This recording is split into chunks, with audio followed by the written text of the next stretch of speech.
সকালে নাস্তা বানানো, দুপুরে রান্না বাড়ি, আর আজকে আমি ছাদটা পরিষ্কার করাচ্ছি। নিজের সংসারের কাজ নিজের মতো দেখে সবকিছু গুছিয়ে নেওয়াটাই বেটার। আসসালামু আলাইকুম এভরিওয়ান। আলহামদুলিল্লাহ আমরা ভালো আছি, আপনারা ভালো আছেন তো? আবারও আপনাদের সাথে নতুন একটা ব্লগ নিয়ে আমি হাজির হলাম। প্লিজ আপনারা স্কিপ না করে ফুল ভিডিওটা দেখার অনুরোধ রইল। যারা যারা ফেসবুক পেজ থেকে আমার ভিডিওটা দেখছেন, লাইক কমেন্ট এন্ড শেয়ার করবেন, ফলো বাটনে ক্লিক করতে কিন্তু ভুলবেন না। আর যারা ইউটিউব চ্যানেল থেকে আমার ভিডিওটা দেখছেন, প্লিজ একটি সাবস্ক্রাইব এন্ড লাইক দিবেন। Welcome my new another video. সকালের নাস্তা দিয়ে শুরু করছি। আমি তাওয়াটা ভালো করে মুছে নিলাম। প্রতিদিনই মুছে নেওয়া ভালো, যেহেতু আমরা এখানে নাস্তা বানিয়ে খাই, তার জন্য প্রতিদিনই যত্ন করে বিসমিল্লাহর নামে মুছে নেওয়াটাই ভালো। পরোটার মধ্যে আমি কিছু পরিমাণে তেল দিয়ে দিলাম, আর এখন আমি ঘুরিয়ে ঘুরিয়ে ভেজে নিচ্ছি পরোটাটা। আর পরোটাটা আমার ভাজা হয়ে গেছে। এখন আমি একটি প্লেটে উঠিয়ে নিলাম, আর এখন আমি একটি রুটি দিয়ে দিলাম। আর রুটিটা আমি একটু আগে আপনাদের ভাইয়ার নাস্তাটা রেডি করছি, যেহেতু ও অফিসে চলে যাবে, ছেলেও স্কুলে চলে যাবে, ওর এক্সাম আছে। বাবা ছেলের নাস্তা একসাথে রেডি করছি।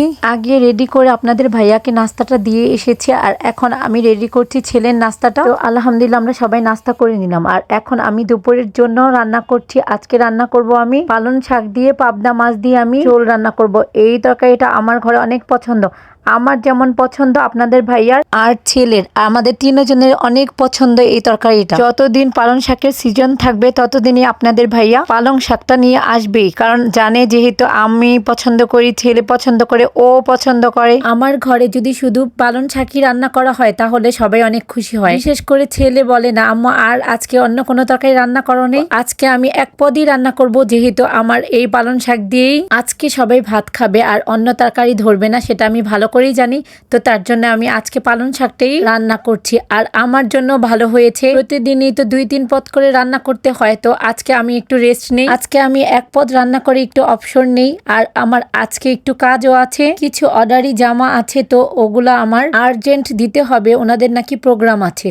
তো আমাকে 2 দিন আগে জামাগুলো দিয়ে গেছে, আর কালকে আমাকে বলছে আমার জামাগুলো কি কাটেননি। আমি বলি না, আমি তো জামাগুলো কাটা হয়নি, আমার কেচি ধার চলে গেছে, আমার কেচিটা ধার দিতে হবে। আমার কেটে তো যাওয়া হয়নি, তো আমি মার্কেটে কাল পরশু যেই আমি আগে ধার দিব, আর আপনাকে শুক্রবার আগে আমি জামাগুলো দিয়ে দেব ইনশাল্লাহ, যদি আল্লাহ আমাকে সুস্থ রাখেন। এখন আমি পালং শাকগুলো ঝোলের মধ্যে দিয়ে দিলাম, আর কিছু আলু দিয়েছি। আলুটা আমার ঘরে সবাই অনেক পছন্দ করে। এখন ঢাকনা দিয়ে আমি ঢেকে দিচ্ছি। ঢাকনাটা আমি উঠিয়ে এখন ভাজা পাবদা মাছগুলো আমি উপরে দিয়ে দিচ্ছি, সাথে কিছু কাঁচামরিচ দিয়ে দিলাম। আর আমার ঘরে মাছটা তেমন খাওয়া হয় না, আমি খাই না, সাদ খায় না, আপনাদের ভাইয়া শুধু খায়, তো তার জন্য বেশি একটা মাছ দেই না, যেহেতু খাওয়া হয় না তাই। রান্না বান্না কমপ্লিট, আলহামদুলিল্লাহ আমরা দুপুরের খানাটা খেয়ে নিলাম। আর আপা এসেছে, আজকে একটু লেট হয়ে গেছে ওনার আসতে। আপাকে আমি বললাম আগে আমার ছাদটা ঝাড়ু দিয়ে নেন, তারপরে ঘরটা মুছেন। আপা সুন্দর করে ছাদটা ঝাড়ু দিয়ে নিল। এরপরে বিকালে তো অনেক ক্ষুধা লাগে, সেটা তো আপনারা ভালো করেই জানেন।